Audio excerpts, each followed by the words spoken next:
Welcome to this special episode of Around the Room, recorded on site at the CRA's 2026 annual scientific meeting in Halifax, Nova Scotia. Hosts Dr. Daniel Ennis and Dr. Janet Pope welcome special guests to bring you a daily roundup of highlights from the ASM. This episode has been made possible in part by Celltrion Healthcare. Thank you, Celltrion Healthcare, for your generous support in sponsoring this episode. The scientific integrity and objectivity of all podcast content is overseen by an independent CRA committee to ensure the highest standards. Welcome to this special edition of Around the Room. We're coming to you almost live from the Canadian Rheumatology Association annual scientific meeting here in beautiful Halifax, Nova Scotia. That's right, we've officially taken Around the Room on the road. Each day, we'll be bringing you end-of-day roundups, highlighting the most interesting, relevant, and practice-changing moments from the meeting. I'm very happy to be joined in person by my esteemed co-host, Dr. Janet Pope. Hi, Janet. Hi, Daniel. Nice to be here. Nice to see you. To help us out with our Day 1 Roundup, we're lucky to be joined by the University of Calgary's Dr. Marinka Twilt. Dr. Twilt is the ASM Program Committee Chair. Hello there. Hello. Happy to be back. It's nice to see you again. So let's jump right in. Day 1 of the ASM is always a bit of a ramp up, lots of meetings in the morning before things get rolling, but there's already been a lot happening. So we've had the welcome address, which you presented, the year in review, tough to treat, clinical pearls and medical mysteries, the keynote address by Dr. Elizabeth Volkman, among other sessions. So lots to discuss already. Perhaps we can begin with the year in review. This was moderated by Dr. Herman Tam, as well as one of my incredible Vancouver trainees, Dr. Madeline Beckett. So maybe we can start out with you, Marinka. What stood out to you from some of these presentations?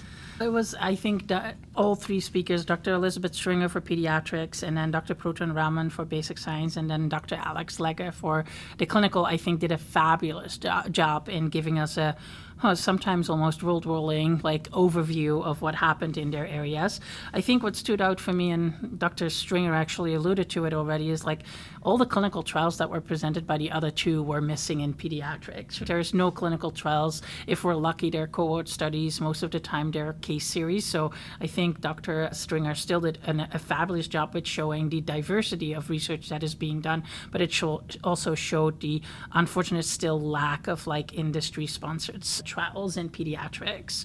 On the other hand, all of them also did quite some autoinflammation, which I really liked from a pediatric perspective because we see it a lot, but we still sometimes have trouble with sending these patients to adult wills. And I thought Dr. Stringer focusing on PFAPA and SIRF, which we see actually a lot, and for people who don't know what it is, it's an autoinflammatory disease that is very early onset, and SIRF is a new term, which just means a syndrome of unexplained recurrent fevers. So it sounds very fancy, but we just don't know what it is. And this actually can come back in adulthood, and I think more and more people are actually seeing these diseases as well because we discharge them now with a diagnosis. They have been asymptomatic for a while and it comes back. So I think it's great that we have this interaction together so that we can share our experiences from pediatric rheumatologists with adults as well. And then I'll leave Janet to comment on Alex and Proton's lectures as well. And just one other thing about Dr. Stringer, it was really nice. There's a lot of CanCon, so Canadian content. I was very proud of the research that was presented on that's Canada-wide for the kids, cohorts, registries, etc. Lots going on. So I think I'll comment on Proton. So Proton Raman, as we all know, he has now become the Order of Canada member or indicted into, I'm not sure what you get. You're not convicted into. I think you become a member of the Order of Canada, which is really great. And he talked, of course, his area for many years has been genetics. So what I took home from a lot of what he was talking about in basic sciences is that obviously genetics matter, and the innuendos of, or the sort of the minutia of how people present can help to lead you, maybe in this person I should do a genetic test. And he, of course, talked about autoinflammatory, but other diseases as well. And overall, it was, I think, quite a great summary of various areas, and it, again, got me excited about what's going on in basic science because I, in general, don't know those data. Maybe I'll mention something that Dr. Legg discussed. She reviewed the SELECT-GCA trial, the 2-year follow-up by Dr. Wolfgang Schmidt. And just as a reminder, so the SELECT-GCA trial took upadacitinib or UPA 15 milligrams, achieved remission in about 46% of people compared to 29% in placebo group, with essentially identical serious adverse events and no difference in MACE or VTE, which was an important signal in an elderly population. And what she was presenting was the 2-year follow-up data. So after that first year, patients were re-randomized either to continue UPA or randomized to placebo. And the UPA continuation group had a 70% remission rate versus around 30% in the placebo group. So I thought that was really interesting because every time in GCA for sure, we have trials that typically end at a year and then you wonder what you're supposed to do. It's nice to get this sort of extension on it to get an idea of, okay, is the disease gone? Can I withdraw the medication? Or if I do, what's the chances someone's going to flare? This gives us a good look at how effective UPA would be as an induction agent, but also as a maintenance agent in that disease. I was surprised because I would be the person prescribing in year 2 if they're only on no background immune suppressant. How much prednisone was used in year 2? Year 1 was 3 grams versus 1.5 grams. Year 2 on the people on placebo. So they've been doing great on UPA. Quite quickly, as you said, losing ground, like even in the first few weeks. But huge amounts of prednisone difference, almost a gram difference from nearly nothing, under 100 milligrams as a median or mean or something, to about 1,000 milligrams in year 2 for the people that were removed from UPA in a double-blinded way. So I think it tells us we need to treat the GCA for longer, no surprise. And we had learned that with tocilizumab, that once year 1 was up and we had to wait, stop the drug and see if they flared again, many people flared. So we've probably changed, I hope, the pathophysiology, but we haven't burnt it out in that time frame. Marinka, can I ask you one more item from the year in review? So this is one of the, Dr. Stringer presented this, the pediatric literature from Dr. David Cabral's group comparing rituximab and cyclophosphamide therapy for childhood onset ANCA vasculitis. So the study compared remission rates for rituximab, cyclophosphamide, and then the combination of both. I was wondering what you thought about that because, interestingly, as I understood it, there was no major statistical difference in remission or remission on low-dose prednisone between kind of those 3 arms. Is that sort of what you see clinically? Yeah, so I think we in pediatrics use less combination of Rituxan and cyclophosphamide than in the adult world. I think most of the centers, although there was a lag in some of the centers, have switched to rituximab completely, just because of the safety profile, especially with our young female patients and also like male patients with the reproductive risk, of course, with cyclophosphamide. So it's really good to see that at least there's no difference there, so we can safely use rituximab. I think the combination Rituxan and cyclophosphamide, it is used, and there are some publications out in pediatrics as well that it's safe, but I think we still worry a lot about infections in our population. So we really reserve that for our really severe patients where we feel that it is needed. And I think those numbers were also relatively small in that group. And I think most of them are probably from the US centers, if I think correctly, because I don't think here in Canada we use a lot of the combination as far as I know. Okay, there were also some other excellent sessions today. So maybe, Marinka, could you tell us about the Tough to Treat session? Yeah, so of course Tough to Treat, it was on RA, which is not exactly what I see, but I think what I took away of it, that we don't even know what tough to treat actually means. Is tough to treat the inflammatory treatment? Is it the non-inflammatory treatment? So I think that stood out for me as a non-RA person, that I was like, but what are we talking about now? Because when especially Dr. Bizet was talking about it as well, he was like talking about a patient who had like nothing on ultrasound, nothing on imaging, and then still pain, and then it was like tough to treat. But I'm like, that's not the tough to treat that I actually had in mind. So I was surprised with the fact that we apparently still use this term also not very clearly with what we was like I would have expected, or what maybe other people had expected. So I was surprised by that actually, and it was sometimes tough to follow for me because of that tough to treat. Difficult to treat, difficult to follow. But it does go that the definitions in RA of difficult to treat, unfortunately, are the person can't get off glucocorticoids, the person has chronic pain, the person has polyrefractory disease that I would think is really difficult to treat myself if you've gone through a lot of drugs and you still have active disease and you tolerated them and you took them and you weren't just like throwing them out or selling them on eBay and things. So I think this is what we see, but that a definition of polyrefractory is probably 3 to 5% of RA patients, whereas difficult to treat or tough to treat, the way they talked about it at the meeting, is 15 to 30% of RA practices. And the longer you're in practice, the more likely you'll have people that have chronic pain, have damage pain, or have really truly cycled through multiple drugs. So it's to put all those people together is why I think we have art in medicine and physical exams. Yeah.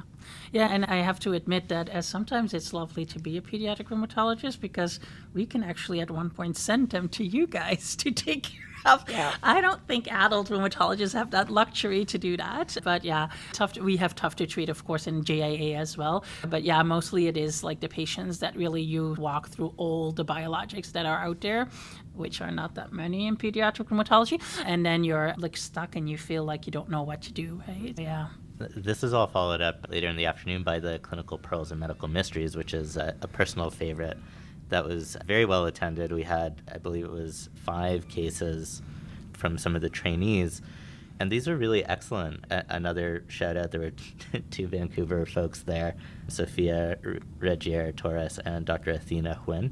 Amongst the others, Dr. Brett Henderson, Dr. Rahaf Attar, and Dr. Sonali Mitra. Did you, some of these cases were diseases I have heard of, and some of them were not. And I am always horrified when I learn of just a new disease I've just like never even heard of. One of them. Because if it's in for us in pediatrics, we go, oh, we probably won't have to know that. Or if the kid grows up and still has it, we hope they grow up and still has it. They'll know more, their family will know more than we will, and they tell us and teach us.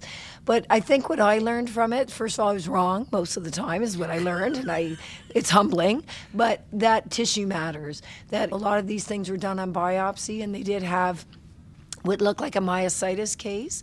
And to have to go back again and reassess when the patient didn't do better. And then I'll say, and of course it's easy in hindsight, but other staining that would give the answer was really not done at the beginning. I probably wouldn't have redone an MRI because it was so close together and the CK had gone up and they were getting worse. But I think we have to not only have trust that the pathologist or other people are doing what they need to do, but having a dialogue, saying that the person's not responding. Could this be other things, another myopathy? Is it even a muscle involvement? Of course it was, the CK was really high, but some of these are neuromuscular bundle areas, etc. So I think that is always a humbling take-home as well. You have to read the words. You have to talk to your other colleagues that are helping to co-manage or helping you to diagnose the patient. Yeah, I think that's a repeat theme, and I think it's probably why it's so popular, which is, one, you cannot know everything, and there are diseases you haven't heard of yet that you probably have missed. You may have run across it. I doubt I've run across that one where cinnamon was causing part of the disease, but talking to patients and taking a good history and doing a good physical exam was important to making these diagnoses. And then tests that we think of, or at least I think of as these are black and white. Whatever the report says is the answer. Actually, there's as much art as science in radiology, right? When an Erdheim-Chester case, does that radiologist know a great deal about Erdheim-Chester? Do they say the words, you are going to remember hairy kidneys or whatever? And the myositis case or the dysferlinopathy, that too, that's like the art of pathology that, maybe a different pathologist would know to think about that. I always loved that session. And again, like genetics, right? Genetics was like also in some of these cases really needed to find a diagnosis. So I think the more and more we learn, the less we know, I always say. Right. I wouldn't have been able to interpret the genetic results. No. Uncertain significance to me, even if it was highly significant, because if I don't know what it is and the genes come, we do get help from a friend, someone that knows genetics or something that knows more in an area. And frankly, artificial intelligence. That's how sometimes you solve a case. You put the words in and the symptoms, and then you get a differential and you rule out a lot on it and go, maybe it's these other things I've never heard of. So I think we do always have other tools, including the colleagues, but tools to look online and try to figure things out. I do want to say a shout out to the young people that sometimes presented. I did an amazing job because I think Yes. from like being resident to almost done with your fellowship, there was such a spread, and I think it really showed like how well these presentations were. So yeah. Absolutely. And it wasn't even all physicians, right? Sophia was is our research worker. That was really excellent to see everyone participate like that. Great cases. Maybe, Janet, could you tell us a little bit about the keynote lecture? Yes. So Liz Volkman is a superb researcher. So she has an epidemiology degree and she supervises many PhD and master's students. Some are physicians, some aren't. And her claim to fame, before we get and talk about what she talked about today, is that she's done trials of interstitial lung disease and other finding facts and risk factors in ILD and systemic sclerosis. And she also has a big microbiome project for people with systemic sclerosis. And I think more will come out that there's less diversity and less of, I'll call it the good guy bacteria versus the multiple other bacteria in the microbiome of virtually any autoimmune disease that we see as rheumatologists and so many other diseases that others see in the autoimmune sphere. So with that, me knowing that about her, I knew what she was going to talk about because I had read for her keynote lecture what the title was. But it was quite surprising to me in a really nice way that to really try to be holistic. And she really made it clear that she embraces Western medicine, but that there's often reasons, the root of why someone's not doing well is often not the things we ask. It's, maybe I had a cold. I think a couple take-homes for me is if the patient's doing poorly or even if they've contracted the disease early, any of these diseases that we see, why do you think you've gotten it? It helps you to understand and to have empathy. And because I usually say if I'm going to ask a person that, it's, I don't know, this like the bad lotto, you won the bad lotto. It's not something you did per se. But she did mention that many people that she sees with chronic autoimmune, especially she has a large scleroderma population, have had really bad childhood trauma, death of a loved one, separations of parents, abuse, etc. And what I find difficult that she has already started to do is to say things like, did something happen in your childhood that might have predisposed, et cetera, et cetera. Because I always think when someone tells us something, they're ashamed, they're fearful, sometimes they've never admitted the bad family secret, we'll call it, or whatever. And then we go, okay, I'm like 2 hours behind now, bye. I don't know what to do, right? She has studied this area with questionnaires, et cetera. But I think somebody has to, in a way, acknowledge a lot of these problems that are suppressed as kids seem to come out in middle age. So we see people getting a chronic pain syndrome with their disease, and then you find out that they just, in a way, can't keep the lid on it anymore. The Pandora box in their mind has opened again, so to speak. So I think that some of the take-homes are some alternative medicines have data, breathing, vagal nerve stimulation, the meditation, things like that, and that it doesn't hurt to offer patients something that might be easily found on the internet, that is safe, and to try to say, we want you to take the meds that we're prescribing because we think they will help you. There's proven data, group means, but all these other ways to help yourself. And I think we've all seen it. She didn't talk about this, but when our patient comes back, they're smiling, they started going to the gym, they have a new friend that motivates them, they're eating better, they stop smoking, whatever, and they come in feeling better. And their joint count to me, if it's RA, is the very same, but they feel so much better. Eventually it is better too. The joint counts will catch up with the healthy lifestyle. So I don't think we should discount some of the pearls she gave us.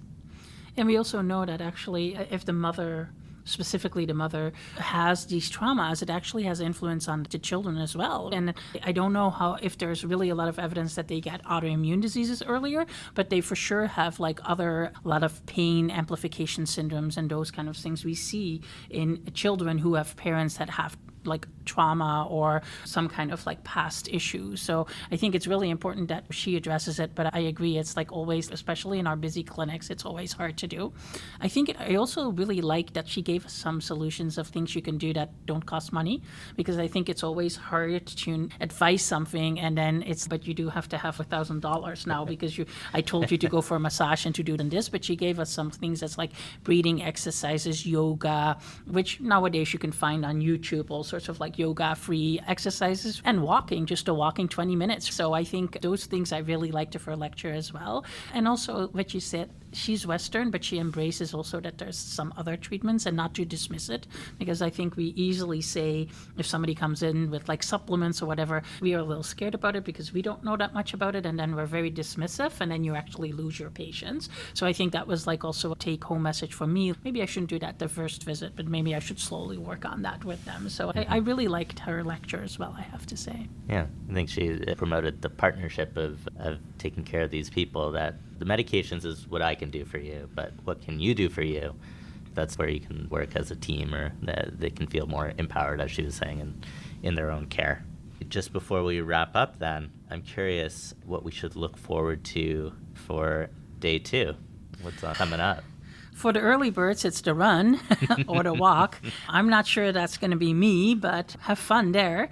I think we have, of course, like a whole full schedule again. I always love the podium presentations because I think they're so diverse. So I always look forward to that. And then the workshop, there's so many different workshops as well. That's always nice. And I'm totally not biased, but you should go to the TMJ workshop because I'm giving it. But Expert in the area, Marinka is. And it's very hands-on. But yeah, the workshops are also a favorite, of course. And I'm sure Janet has some favorites tomorrow, too. I do. So I've heard Dr. Lisa Christopher Stein speak before. So she does inflammatory myositis at Hopkins. Perry Basharat, that trained in London, did extra training with her and came back and spread the word on myositis and is an expert in the area. And Lisa, who's going to give us a talk, is the Dunlop Dotteridge. She described really the hemorrhagic patients with the HHM-CoA or whatever it is, with basically the statin myopathy, but you don't have to be on statins to get that. And so that's very interesting. And her lab, I think, was the one that coined it, discovered it, etc. There's so much going on that she'll probably tell us reassuring things like we don't need heavy cancer screening. I hope she'll tell us that for every patient with inflammatory myositis, particularly dermato, they should have proper cancer screening. And then she might or might not tell us about the high-risk people, the TF-gamma1, the NXP2. They're the ones where we really have to look more thoroughly, and that the cancer doesn't have to be found predating. It can be during or when the patient's not responding after. So we'll see what she says there. But I must say, it's almost like the febrile syndromes in my mind. I get it mixed up because every 2 months it seems there's a new antibody in the myositis panel, and the trainees will ask me what it means, and it's, I don't know that one. I'm just going to wait till they find them all. Yeah, that's right. Yeah, I'm waiting till there's a sale on and we'll get 10 more at once. And then at the end of the day, we of course have the great debate, right? So be it resolved that medication should be tapered in patients with inflammatory arthritis in remission this year. So What a great also question. a highlight every year, I think.